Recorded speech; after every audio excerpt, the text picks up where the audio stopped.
como a gente viu na reportagem. Até mesmo a inalação mínima do gás pode causar sintomas de dores de cabeça e enjoos. E é exatamente sobre isso que a gente vai conversar agora com o doutor Marcelo Sampaio, ele que é cardiologista do Hospital Moriá. Doutor Marcelo, bom dia, bem-vindo aqui ao Manhã Band News. Para a gente começar, eu queria que o senhor já explicasse como que esse tipo de gás age no nosso corpo, né? E por que respirar esse gás, o monóxido de carbono, traz tantos riscos para a nossa saúde. Mais uma vez, bom dia. Bom dia a todos, é um prazer estar aqui na Band News. Bom, esse gás é altamente tóxico, é um gás que não tem cor, não tem cheiro, a pessoa não consegue perceber que está ao lado dele, que está respirando esse gás. E esse gás, ele tem uma grande afinidade pela hemoglobina. A hemoglobina é como se fosse um transportador de oxigênio. E aí, ao se ligar, e ele se liga 200 vezes mais que o oxigênio à hemoglobina, ele tira o espaço do carregamento de oxigênio. Então, as nossas células vão ficar sem oxigênio por enquanto estiver sendo respirado esse gás.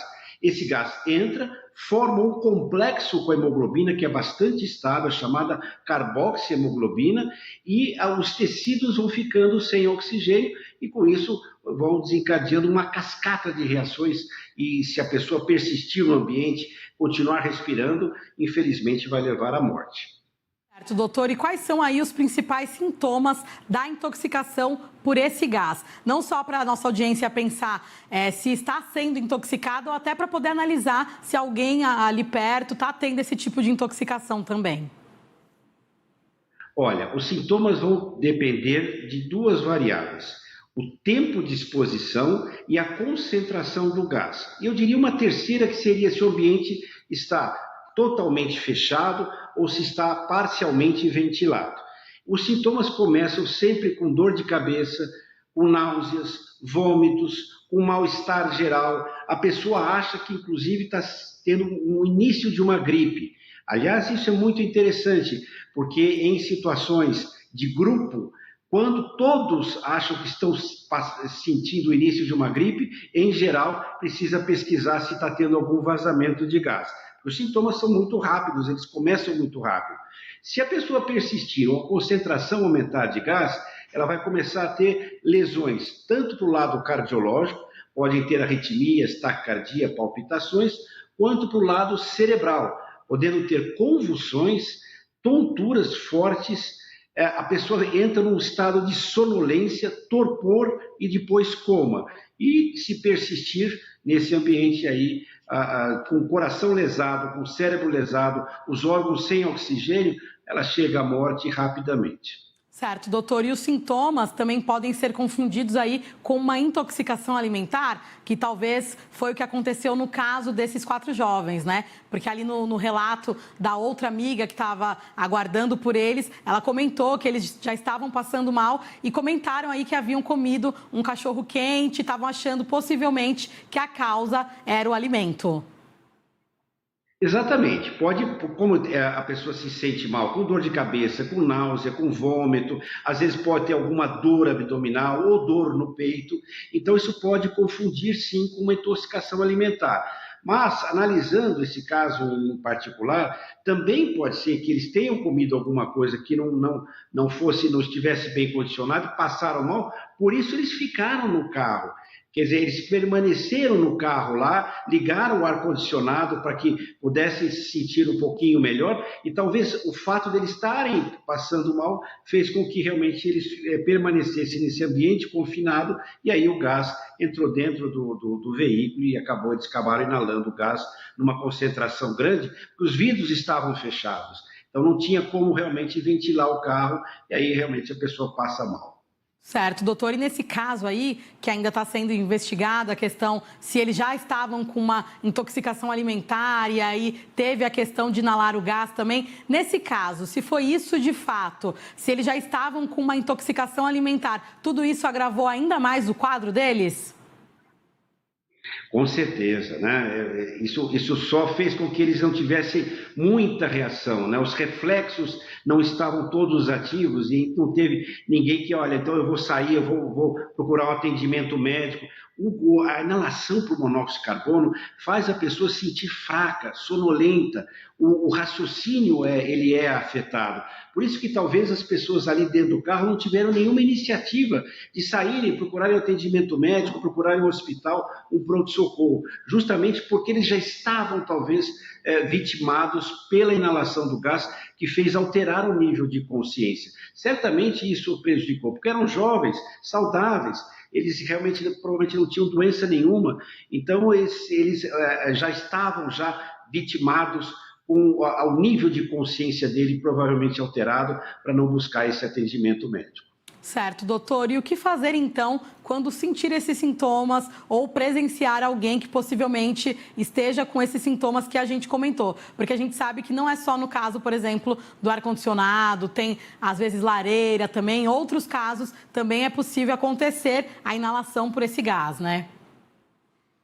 Eu gostaria de chamar a atenção também para os aquecedores a gás, né? Nós temos muitos acidentes por aquecedores a gás com vazamentos. Então, a primeira coisa, qualquer fonte possível, qualquer motor a combustão que utilize combustível fóssil, que é rico em carbono, como gasolina, querosene, diesel, todos têm que ser amplamente verificados, regulados e sofrer uma manutenção constante. Segundo aspecto, que existem nesses locais, você pode adquirir detectores de monóxido de carbono. Como eu falei, é um gás que não tem cor, não tem cheiro, então é muito difícil a pessoa perceber, mas existem detectores.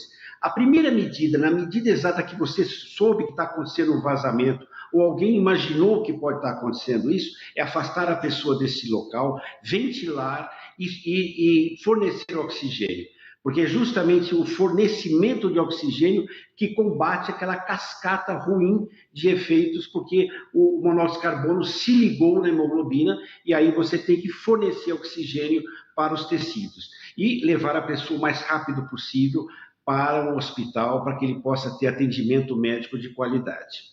Certo, doutor. E a gente tem uma estimativa aí de quanto tempo o nosso corpo, o corpo humano, aguenta ali essa inalação desse tipo de gás?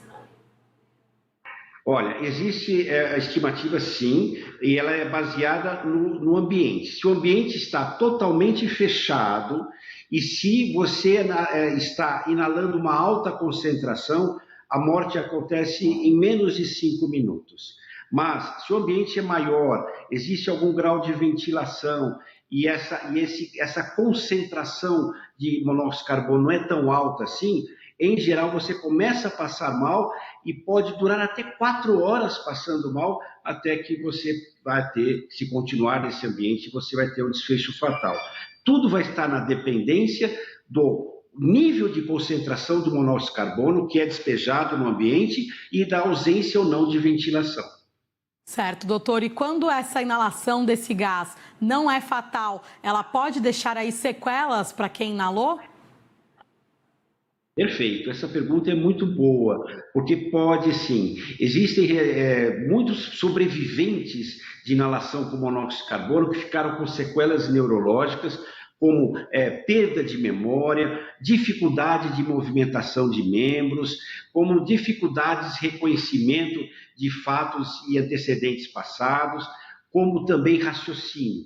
Também existem lesões de alguns órgãos nobres, como coração e rim, pessoas que ficaram com insuficiência renal, ou insuficiência cardíaca, ou insuficiência coronária, por conta de terem inalado isso. Então, o monóxido de carbono não só pode provocar a morte rápida, mas também pode deixar sequelas se a concentração não for tão alta e o nível de permanência não for tão grande. Certo, doutor. E acredito aí que tem um grupo de risco muito maior, né, para essa questão da inalação, possivelmente pessoas que já têm aí problemas respiratórios, e aí se sofre com isso também é um pouco maior e até mais grave, né, o tipo de sequela que ela pode ter. Sem dúvida, e olha, veja só, no caso dessas pessoas, infelizmente, desses jovens saudáveis que estavam dentro de um carro, isso realmente é o que chama mais atenção.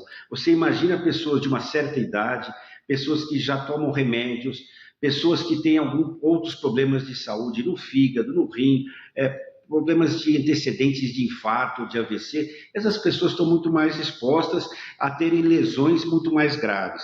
E também não podemos deixar de falar sobre os trabalhadores que trabalham com máquinas e que utilizam combustível fóssil como queima, que esses trabalhadores também, se não tiverem já protegidos em relação a isso, ou não tiverem níveis de detectores de monóxido de carbono, também podem ter sequelas crônicas. Porque se você respirar um pouquinho a cada dia, e você não vai morrer, mas você vai ter essas sequelas crônicas da inalação do monóxido de carbono.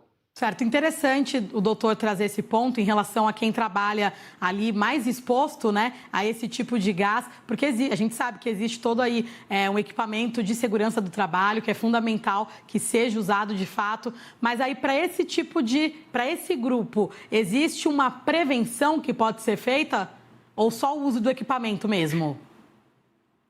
O uso do equipamento e a dosagem, né?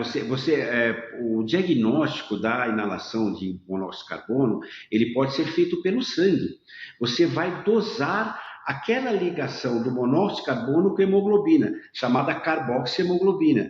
Então, esses trabalhadores, eles devem fazer exames de sangue periódicos para saber qual o nível de concentração da carboxiemoglobina, aí para saber se estão sendo expostos realmente ao contato com o monóxido de carbono. E todo local, toda a sua fábrica, a empresa que vai manipular isso, tem que ter esses detectores que vão alarmar na medida exata que o nível, a concentração suba ou que existe algum grau de vazamento. Eu citaria também os trabalhadores em carvão, né? A queima do carvão, aqueles fornos de carvão que é tão comum no interior do país, também podem ficar expostos e também podem ter inalação indevida do monóxido de carbono. Tá certo, então, doutor Marcelo Sampaio, cardiologista, muito obrigada pelas informações, por esclarecer as nossas dúvidas aqui no Manhã Band News e até uma próxima. Até uma próxima, estou sempre à disposição do Band News. Obrigada. E essa tragédia com os jovens na BMW